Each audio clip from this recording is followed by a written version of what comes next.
बिस्मिल्लाहिर्रहमानिर्रहीम। अस्सलामुअलैकुम। Welcome to superior learning management system. मैं प्रोफेसर अस्मत सरवर आपके साथ हूँ। हम जो चैप्टर शुरू करने जा रहे हैं वो चैप्टर नंबर 13 है। चैप्टर नंबर 13 हमारा स्टैटिस्टिकल हाइपोथेसिस यानी हाइपोथेसिस टेस्टिंग का चैप्टर है। इस चैप्टर के अंदर हम हाइपोथेसिस के बारे में देखेंगे कि वो क्या हैं और उनकी टेस्टिंग किस तरह से की जाती है। टॉपिक नंबर 86 है। आइए स्टार्ट करते हैं। पहले कुछ बेसिक डेफिनेशंस हैं, थ्योरी है जिसे हम डिस्कस करेंगे और फिर हम एक्सरसाइजेस की तरफ जाएंगे। सबसे पहले हमारे पास है स्टैटिस्टिकल हाइपोथेसिस। स्टैटिस्टिकल हाइपोथेसिस क्या है? स्टैटिस्टिकल हाइपोथेसिस एक असर्शन है और एक कंजेक्चर है about the distribution of one और मोर रैंडम वेरिएबल्स, यानी कि ये एक मफरूज़ा है। किसी भी पॉपुलेशन पैरामीटर को अज्यूम किया जाता है कि वो इस चीज़ के इक्वल है, इस वैल्यू के इक्वल है, फिर उसके बाद उसकी टेस्टिंग की जाती है, उसको एक्सेप्ट या रिजेक्ट किया जाता है। वो मफरूज़ा गलत भी हो सकता है और वो मफरूज़ा ठीक भी हो सकता है। मतलब ये कि वो सही भी हो सकती है बात और किसी की कही हुई बात या किसी की बयान की हुई बात वो गलत भी हो सकती है। और कुछ एग्जांपल्स जैसे कि आपके सामने जाहिर है कि म्यू 25 है, म्यू लेस देन 40 है, म्यू ग्रेटर इक्वल टू 20 है, पाई इक्वल टू 0.4 है। ये तमाम अजम्पशंस हैं ये पैरामीटर्स के बारे में। और ये पैरामीटर कौन है? जैसे पॉपुलेशन पैरामीटर म्यू है, जैसे पॉपुलेशन प्रोपोर्शन पाई है। इस तरह से ये मुख्तलिफ एग्जांपल्स हैं किसी भी पैरामीटर के बारे में कि उसको अज्यूम किया गया है किसी वैल्यू के साथ। अब देखते हैं कि किस तरह से हम हाइपोथेसिस जो हैं वो किस तरह से हम डिज़ाइन करते हैं।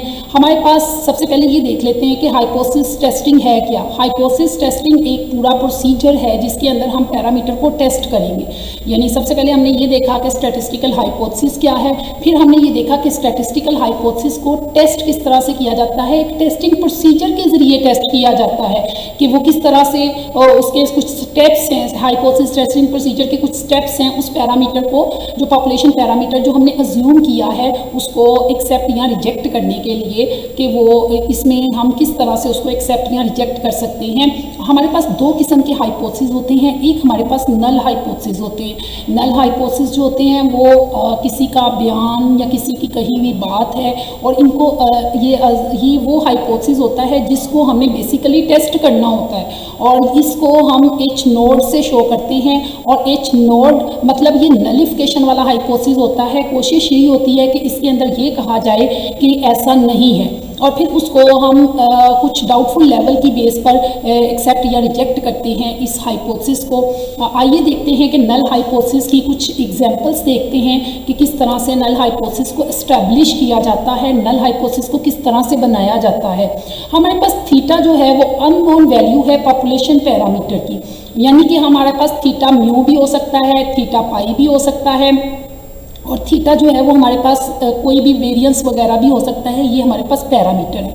इस पैरामीटर को अज्यूम करेंगे, जाहिर सी बात है किसी वैल्यू के इक्वल अज्यूम करेंगे और वो वैल्यू को हम अभी फ़िलहाल जनरली उसको थीटा नोड कहते हैं। वो कोई भी नंबर हो सकता है। अब हाइपोथेसिस कैसे बनेंगे? कोई भी पैरामीटर इक्वल होगा वैल्यू के, कोई भी पैरामीटर ग्रेटर इक्वल होगा वैल्यू के, कोई भी पैरामीटर लेस इक्वल होगा वैल्यू के। ये जो वैल्यू है इसके इक्वल हमने पैरामीटर को अज्यूम करना है। और यहाँ पर एक इम्पोर्टेंट बात ये है कि नल हाइपोथेसिस की जो है उसके अंदर इक्वल का साइन कंपल्सरी आ रहा है। या तो एग्जैक्ट इक्वल है या फिर ग्रेटर इक्वल है या लेस इक्वल है। तो यहाँ पर ये बात ज़रूरी है कि नल हाइपोथेसिस के अंदर इक्वलिटी होल्ड करती है। और थीटा हमारे पास कोई भी पैरामीटर हो सकता है, म्यू, पाई और वेरिएंस। और जो थीटा नोड है वो हमारे पास कोई भी वैल्यू हो सकती है, 25, 36, 42। आइए देखते हैं कि हम किस तरह से अल्टरनेट हाइपोथेसिस को एस्टेब्लिश कर सकते हैं। इससे पहले कि हम अल्टरनेट हाइपोथेसिस की एस्टेब्लिशमेंट देखें, हम ये देखते हैं कि अल्टरनेट हाइपोथेसिस को डिनोट किससे करते हैं। अल्टरनेट हाइपोथेसिस को एच नोड से डिनोट करते हैं और H1 से डिनोट करते हैं। H1 से डिनोट करते हैं और ये नल हाइपोथेसिस का अल्टरनेट होता है, उलट होता है। और ये उस वक्त एक्सेप्ट होता है जब H नोट रिजेक्ट हो रहा होता है।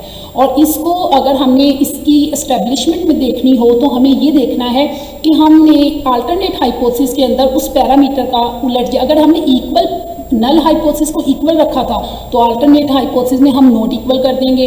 अगर नल हाइपोथेसिस में हमने ग्रेटर इक्वल रखा था तो अल्टरनेट हाइपोथेसिस में हम लेस कर देंगे। अगर नल हाइपोथेसिस में हमने लेस इक्वल रखा था तो अल्टरनेट हाइपोथेसिस में हम ग्रेटर कर देंगे किसी भी पैरामीटर को उसकी वैल्यू की। आइए देखते हैं टेबल में किस तरह से इनको आमने सामने रख के देखते हैं कि टेबल में हम किस तरह से इनको देख सकते हैं। जैसे कि नल हाइपोथेसिस है theta is greater equal to theta not और अल्टरनेट है theta is less than theta not. और इसी तरह अगर हमारा नल हाइपोथेसिस है theta is less equal to theta not तो हमारा अल्टरनेट है theta is greater than theta not. इसी तरह नल हाइपोथेसिस के अंदर हमारे अगर इक्वल का साइन है तो अल्टरनेट में हमारा नॉट इक्वल का साइन आएगा, यानी कि अल्टरनेट हाइपोथेसिस नल का उलट है और नल में इक्वलिटी है और अल्टरनेट में इक्वलिटी बिल्कुल भी नहीं आती, सारे सब में लेस ग्रेटर या नॉट इक्वल आता है। नेक्स्ट देखते हैं। नेक्स्ट हमारे पास है सिंपल हाइपोथेसिस। कैसे हाइपोथेसिस होते हैं? ऐसे तमाम हाइपोथेसिस जो जिसमें पैरामीटर स्पेसिफाइज होते हैं यानी इक्वल टू 30, जैसे सिग्मा इक्वल टू 30, तो ये हमारे सिंपल हाइपोथेसिस है।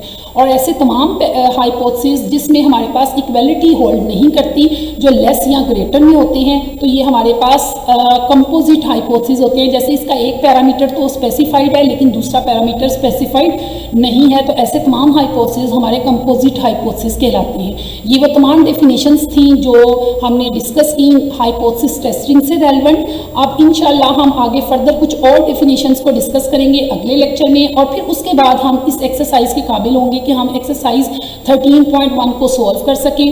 अब हम नेक्स्ट लेक्चर में इसकी मज़ीद कुछ डेफिनेशंस डिस्कस करेंगे। तब तक के लिए अल्लाह हाफिज़। Thank you so much.